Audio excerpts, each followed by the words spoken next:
Welcome to your channel SG. 2025 సంవత్సరంలో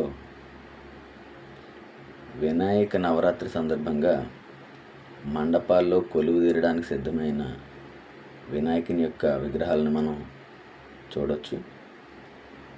ఇక్కడ వినాయకుని యొక్క వివిధ ఆకారాల్లో విగ్రహాలు సిద్ధం చేయబడ్డాయి. ఇవన్నీ ఎంతో ఆకర్షణీయంగా వివిధ ఆకృతుల్లో, రంగుల్లో ఇక్కడ కళాకారులు సిద్ధం చేసి ఉంచారు. చూడవచ్చు, ఇక్కడ మనం కళాకారులు వాళ్ళ యొక్క కుంచుకు పని చెప్తూ రంగులను అద్దుతున్నారు. ఇవి ఎంతో ఆకర్షణీయంగా వారి కళాత్మకతను మనకి కళ్ళకు కట్టినట్టు చూపిస్తున్నాయి.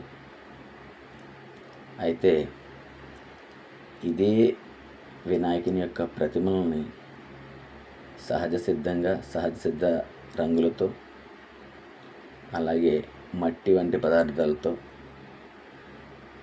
పర్యావరణానికి హితంగా తయారు చేసినట్లయితే మరింత అందంగా ఉండేదని నా అభిప్రాయం.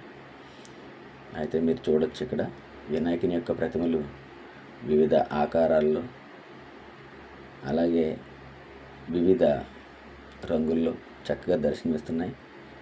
ఇవన్నీ ఇప్పుడు వినాయక నవరాత్రులకి అనేక ఊర్లలో ఉన్నటువంటి మండపాల్లో కొలుదేరనున్నాయి. భక్తులు వారి ఆర్థిక స్థితి, అలాగే వారి అభిరుచికి అనుగుణంగా రకరకాల విగ్రహాలను ఇక్కడి నుంచి కొనుగోలు చేసి వినాయక నవరాత్రి మండపాల్లోకి తీసుకెళ్ళడం జరుగుతుంది. ఇక్కడ చూడొచ్చు, ఈ కళాకారుడు విగ్రహానికి ఎలా రంగులు అద్దుతున్నారు, స్ప్రే చేయటం చూడవచ్చు. ఒక్కొక్క విగ్రహం ఒక్కొక్క ఆకారంలో, ఒక్కొక్క భంగిమలో ఎన్నెన్నో రంగులతో ఎంతో ఆకర్షణీయంగా తీర్చిదిద్దబడి ఉన్నాయి. ఇక్కడ వినాయక చవితి నవరాత్రులకి ఆయా మండపాల్లో కొలువు తీరడానికి సిద్ధంగా ఉన్న విగ్రహాలను మనం చూడవచ్చు. గ్రామాల్లో, పట్టణాల్లో, వివిధ కాలనీల్లో వినాయక చవితి కమిటీలుగా ఏర్పడిన వాళ్ళందరూ కూడా ఇక్కడికి వచ్చి వారి ఆర్థిక స్థితిని బట్టి, అభిరుచిని బట్టి విగ్రహాలను కొనుగోలు చేసి చవితి మండపాల్లో ప్రతిష్ఠిస్తారు. ఒక రకంగా చెప్పాలంటే ఇన్ని విగ్రహాల మధ్యలో వారు ఏదో ఒక విగ్రహాన్ని ఎన్నుకోవడం అనేది చాలా కష్టంతో కూడుకున్న పని. ఇక్కడ మనం చిన్న చిన్న విగ్రహాలను కూడా చూడవచ్చు. 6 అడుగు నుంచి సుమారు 12 అడుగుల ఎత్తు వరకు విగ్రహాలన్నీ కూడా అందుబాటులో ఉన్నాయి. ఇటువంటి విగ్రహాల తయారీ కేంద్రాలు ఎన్నో ఉన్నాయి.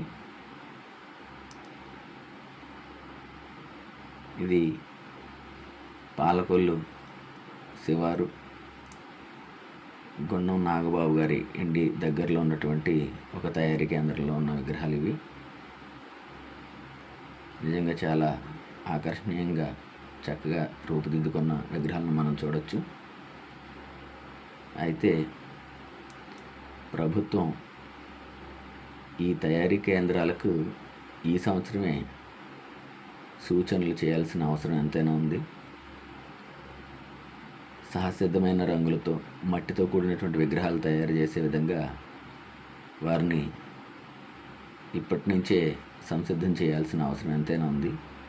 ఎందుకనంటే అప్పటికప్పుడు చెప్తే వారికి తీవ్ర నష్టం కలిగించే అవకాశం ఉంది. కాబట్టి దీనికి ప్రభుత్వాలు ఒక నియమాన్ని చేసి సహసిద్ధమైన రంగులతో ఉన్నటువంటి విగ్రహాలను తయారీ చేసి అందుబాటులోకి తీసుకురావాల్సిన అవసరం ఎంతైనా ఉంది. ఆ దిశగా అడుగులు పడాలని మనం అందరం ఆశిద్దాం. సహసిద్ధమైన రంగులతో తయారు చేయబడిన విగ్రహాలని మండపాల్లో ప్రతిష్ఠిద్దాం. Thank you.